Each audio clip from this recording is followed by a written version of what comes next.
76주년 광복절 특집 보도. 오늘은 제주 항일운동의 중심지 법정사를 창건하고 항일 독립단체를 지원하며 민족의 자주독립을 열망한 복려관 스님의 활동을 짚어봅니다. 광복절 하루 전인 일본군 위안부 피해자 기림의 날, 광주 나눔의 집이 조촐한 추모 기도회를 봉행했습니다. PD수첩의 왜곡 보도 후 나눔의 집 할머니들은 기림의 날 예년과 달리 쓸쓸한 하루를 보냈습니다. 세계유산에 등재된 우리 문화재의 가치를 알리기 위해 문화재청이 올해 처음 세계유산 축전을 백제 역사유적지구에서 열었습니다. 증화사가 오는 23일 600년 전통의 국행 수륙제를 입제해 초제부터 칠제까지 49일 동안 지역민과 화합의 장을 이어갑니다. 코로나와 더위로 지친 몸과 마음에 휴식을 선물하는 사찰. 오늘은 밀물대면 바다 한가운데로 솟아오르는 부상탑이 유명한 안면도 안면암을 소개합니다. 편안한 연휴 보내고 계십니까? 8월 16일 월요일 BTN 뉴스 시작합니다. 첫 소식입니다. 76주년 광복절 특집 마지막 시간은 복려관 스님입니다. 스님은 제주 항일운동의 중심지 법정사를 창건하고 국내외 항일 독립단체들을 지원하며 민족의 자주독립을 열망했습니다. 최준호 기자입니다. 제주 근대불교의 중흥조로 잘 알려져 있는 복려관 스님. 복려관 스님은 1910년 해남 대흥사에서 일본군에 의해 스님들과 의병들이 무참히 피살된 사건을 목격하고 항일 의식을 다진 것으로 전해졌습니다. 스님은 제주도 내 10여 개의 사찰을 중창 창건했고 그중 법정사는 제주불교 항일운동의 중심지였습니다. 심저감 항일 의병 참사에서 교훈을 얻어서 생명을 부지하면서 독립운동할 장소를 찾은 것이 바로 인적과 외떨어진 지금의 법정사터입니다. 법정사를 창건한 후에 군자금 조달 등 항일운동에 적극 가담했다고 합니다. 1918년 법정사에서 일어났던 항일운동은 그간 보촌교의 난으로 알려졌습니다. 제주 향토사학자와 공무원들이 합심해 사료를 발굴하고 자료를 모아 스님들과 신도들이 주도한 무오 법정사 항일운동으로 바로잡았습니다. 복려관 스님은 당시 법정사 항쟁의 주역인 스님들을 위해 육지까지 시주를 다니며 인적, 물적 지원을 아끼지 않았습니다. 법정사에서 항일운동을 준비하던 분들의 의식주는 물론이고 그분들이 위험했을 때는 그분들을 한라산에 다 숨겨주셨고요. 사람이 필요할 때는 사람을 보내줍니다. 이렇게 해서 1918년 법정사 항일운동을 견인시킨 주역이 바로 복려관 스님입니다. 법정사 주지 김연일 스님과 방동화 스님 등 운동의 주도자들은 투철한 항일의식을 가지고 거사를 계획했습니다. 1918년 10월 7일 거사를 단행해 전선 전주를 절단하고 경찰관 주재소를 불태우는 등 일제에 대항했습니다. 그러나 무장순사대의 공격으로 66명이 검거되고 법정사가 불에 타며 거사는 끝났습니다. 일제는 이 사건을 심각하게 인식해 스님들에게 중형을 선고하고 사교도의 혹세 무민으로 매도, 왜곡했습니다. 1918년 제주에서 봉기한 법정사 항일 항쟁은 1919년 3.1운동을 견인시킨 견인차 역할을 했다고 볼 수 있는 내 나라를 되찾겠다는 제주도민의 항일운동이라는 매우 중요한 의미를 갖습니다. 복려관 스님은 사건 이후에도 군자금을 모아 제주도 내외로 전달하며 항일 독립단체들을 지원했습니다. 일생을 제주 근대불교의 중흥과 항일에 몸바친 스님은 1938년 입적했으며 제주 관음사는 스님의 행적을 새긴 비와 존상을 세우고 추모제를 매년 지내고 있습니다. BTN 뉴스 최준호입니다. 광복절 하루 전날인 일본군 위안부 피해자 기림일을 맞아 경기도 광주 나눔의 집이 고인이 된 피해 할머니들을 추모하며 기도회를 봉행했습니다. 나눔의 집 상임이사 직무대행 해일 스님은 위안부 피해자 기림일인 지난 14일 일본에 제대로 된 사과를 받지 못하고 먼저 떠난 할머니들을 위해 추모 기도를 진행했습니다. 예년과 다르게 찾는 사람이 없이 해일 스님 기도로만 진행된 올해 일본군 위안부 피해자 기림 행사에는 강일출 할머니만 참석해 감사의 뜻을 전했습니다. 2019년까지만 해도 이재명 경기도지사를 비롯해 국회의원 등 각계 대표가 나눔의 집을 방문해 할머니들과 시간을 보내고 추모 기도를 함께 했던 것과 달리 지난해 PD수첩의 왜곡 보도 후 나눔의 집과 할머니들은 외면당하고 소외된 하루를 보냈습니다. 세계유산에 등재된 우리 문화재의 가치와 의미를 전하기 위해 문화재청이 올해 처음 연 2021 세계유산축전이 백제 역사유적지구에서 열렸습니다.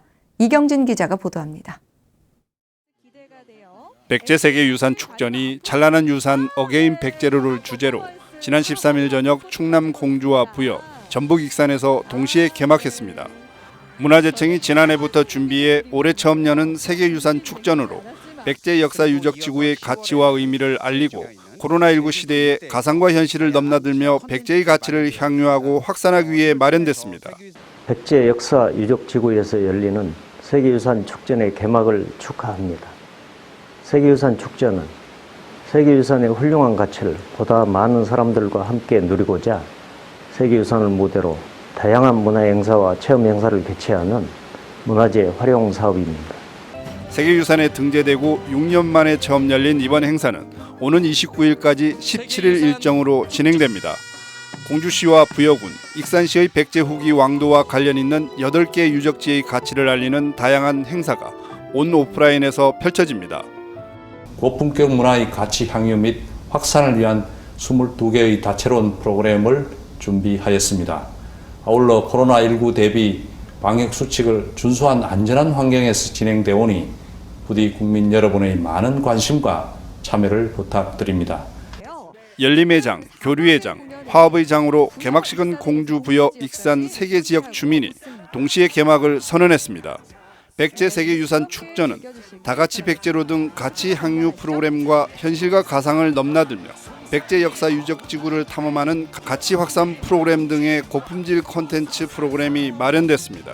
국민 모두가 언제 어디서든 쉽게 체험하고 즐길 수 있는 백제문화 콘텐츠 교육과 보급에 최선을 다하겠다는 말씀을 드립니다.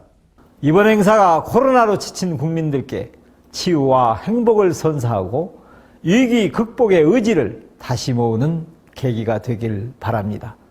지역을 초월해 축전의 새로운 유형을 제시하고 있는 이번 행사는 역동, 부흥 그리고 공존을 주제로 진행되며 코로나19 상황을 감안해 철저한 방역과 함께 일부 행사는 사전 예약제로 동참할 수 있습니다. BTN 뉴스 이경진입니다.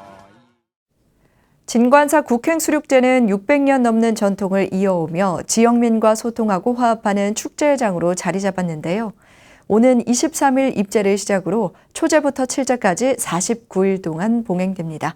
자세한 소식은 이석호 기자가 전해드립니다.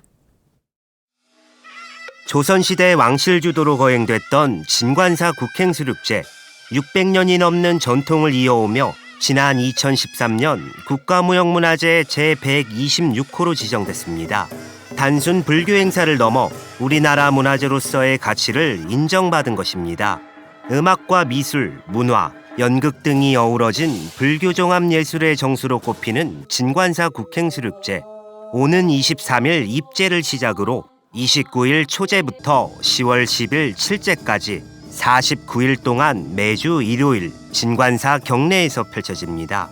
생명 있고 생명 없는 존재까지 이들을 도량에 모셔서 한이롭고 장엄한 그 법식을 통해서 하는 최고의 불교의식이며 또 일체유주무주 고원들까지도 미치는 제입니다. 진관사는 수륙제를 통해 지역사회와 화합, 소통의 장을 열고 부처님의 환희로운 법문을 베풀며 자비를 실천합니다. 특히 회양하는 마지막 칠제는 진관사 국행수륙제의 백미인데 2부 구성을 유일하게 전승해 토요일과 일요일에 각각 낮제와 밤제로 나눠 진행합니다. 하지만 올해는 코로나19로 간소하게 치러지는 만큼 10월 10일 일요일 오전과 오후에 각각 봉행됩니다. 낮제가 돌아가신 영가를 위한 제라면 밤제는 생명이 있고 없고를 떠나 모두에게 공덕이 두루 미치기를 기원하는 의식입니다. 코로나19로 인해서 많은 사람들이 고통과 불행 속에서 이제 살고 있잖아요. 그래서 사부 대중의 그 동참 원력으로 저희들이 이런 모든 위기를 극복하는데 함께 봉행하면서 진관사는 정부의 사회적 거리두기 방침을 적극 준수하고 수륙제에 참여하지 못하는 불자와 시민들을 위해 매 제마다 유튜브로 생중계할 계획입니다. 어두운 세상, 밝은 세상의 큰 도량이며 티끌마다 세계마다 두루 미친다고 했으니 이 도량에 수륙제를 지내는 도량에 참여만 해도 삼업이 멸하면서 업장이 소멸되고 산 사람은 행복을 느끼고 돌아가신 분은 망생극락할 수 있다고 하니까 차별 없이 모두가 함께하는 평등과 화합의 축제인 진관사 국행수륙제, 코로나19 극복과 치유를 기원하며 시대의 아픔을 보듬고 모두의 행복과 평안을 발언하는 축제의 장입니다. BTN 뉴스 이석호입니다. 서울 서남권 포교 중심도량 목동국제선센터가 어제 백중육제법회를 봉행했습니다. 자비 나눔으로 광복절 의미를 나누고 실천했습니다. 정준호 기자가 보도합니다. 지난해 개관 10주년을 맞으며 포교에 더욱 진력하고 있는 서울 양천구 국제선센터. 간화선 대중화와 불교 국제화에 특화된 국제선센터가 어제 백중육제법회를 봉행했습니다. 법사로 나선 조계종 사회복지재단 대표이사 보인스님은 원효 대사의 발심 수행장을 바탕으로 수행과 자비, 보시행을 강조했습니다. 자비 보시는 시복방장이라. 불교에서 자비와 보시 두 가지를 빼고 나면은 과연 무엇이 남을까?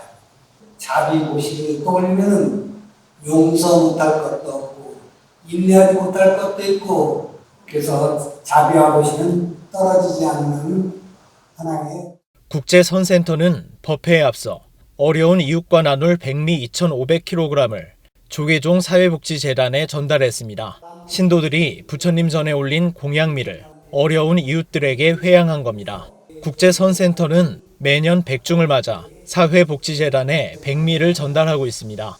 소외계층, 어려운 분들에게 이 공양미를 가지고 밥을 지어서 드시게끔 하는 것이 큰 복이 되고 그것을 백중 때 하는 이유는 묵은 쌀보다는 햅쌀을 받는 게 좋기 때문에 그래서 매년 햅쌀 위주로 묵은 쌀이 되기 전에 이렇게 전달하고 있는 것이고 국제선센터 주지 법원스님은 1년간 지역과 기관들에 전달하는 총 백미는 8,000kg 정도라며 신도 및 불자들의 자비 보시행이 선순환의 씨앗이 되고 있다고 설명했습니다.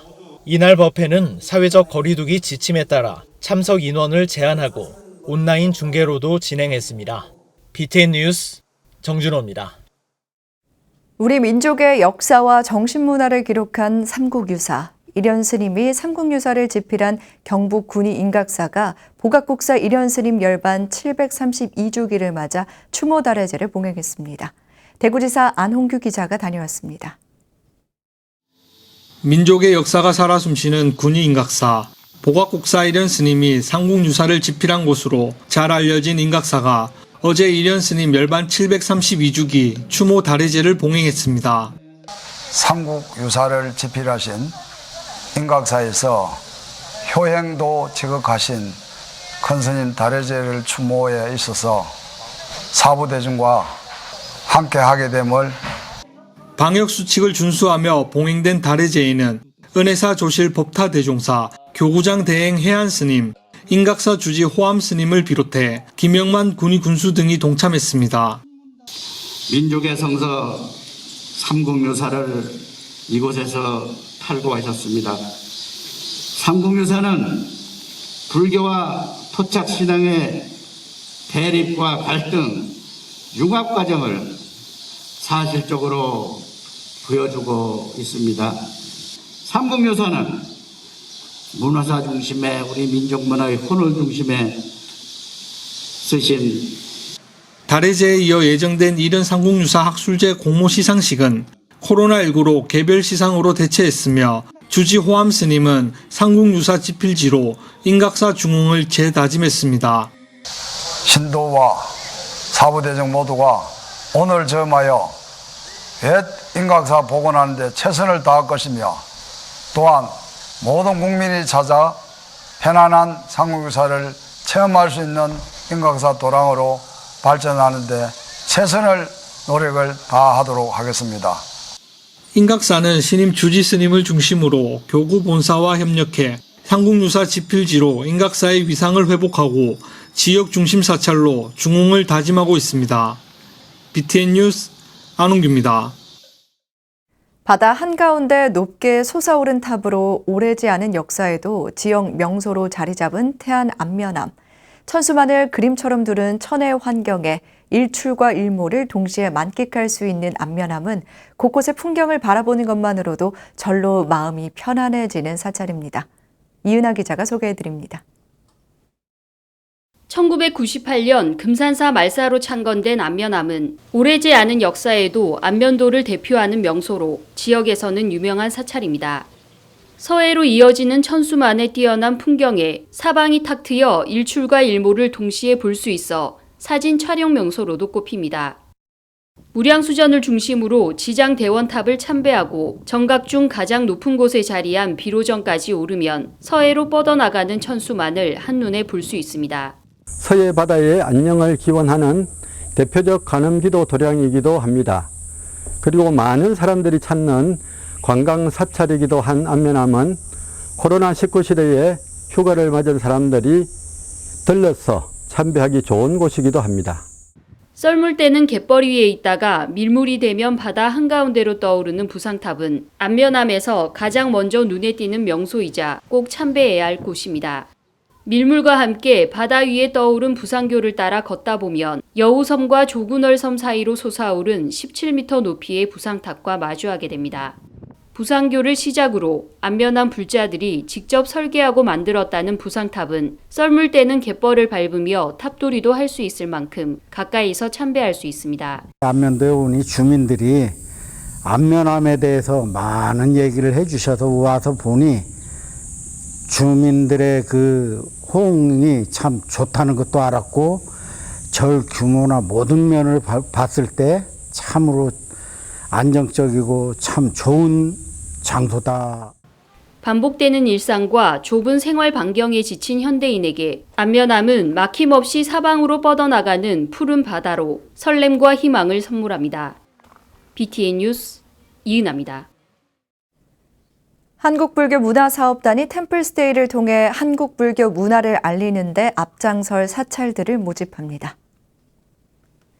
불교문화사업단이 다음 달 6일까지 한국불교종단협의회에 가입된 종단 소속 사찰들을 대상으로 2022년도 템플스테이 예비 운영 사찰 신청을 받습니다. 지정 요건은 템플스테이 참가자 20인 이상을 동시에 수용할 수 있는 프로그램 운영실을 비롯해 숙박 편의시설을 갖추고 지도법사와 실무자 등을 배치해야 합니다. 예비 운영 사찰로 지정되면 불교문화사업단으로부터 관련 교육과 1:1 코칭 지원을 받을 수 있고 1년 동안 시범 운영 후 심사를 통과하면 템플스테이 정식 운영 사찰로 지정됩니다. 불교문화사업단은 서류와 면접 심사, 현장 실사와 운영위원회를 거쳐 오는 11월 예비 운영 사찰을 지정합니다. 조계종이 올바른 언론문화 창달과 불교문화 발전을 위해 시상하고 있는 불교 언론 문화상 작품을 공모합니다. 제29회 불교 언론 문화상 공모대상은 TV와 라디오의 불교 관련 프로그램, 온라인 또는 오프라인 신문의 불교 관련 기획 및 보도 기사입니다. 인터넷과 모바일 콘텐츠를 통해 불교 관련 활동을 하고 있는 사이트와 작품, 영화와 뮤지컬, 연극 등 미디어 분야의 불교 관련 작품, 공로가 있는 불교 원로 언론인도 대상에 포함됩니다. 출품 자격은 지난해 10월 5일부터 올해 9월 8일까지 제작 발표된 작품으로 8월 30일부터 9월 10일까지 방문 또는 우편 이메일을 통해 조계종 총무원 문화부로 접수하면 됩니다. 어제는 76주년 광복절이었습니다. 특집 보도를 통해 독립운동에 앞장섰던 스님 5분을 소개해드렸는데요. 민족의 자주독립을 열망한 선조들의 희생정신을 잊지 않아야겠습니다. 8월 16일 월요일 7시 BTN 뉴스 마칩니다. 건강한 하루 보내시기 바랍니다. 함께해 주신 여러분 고맙습니다.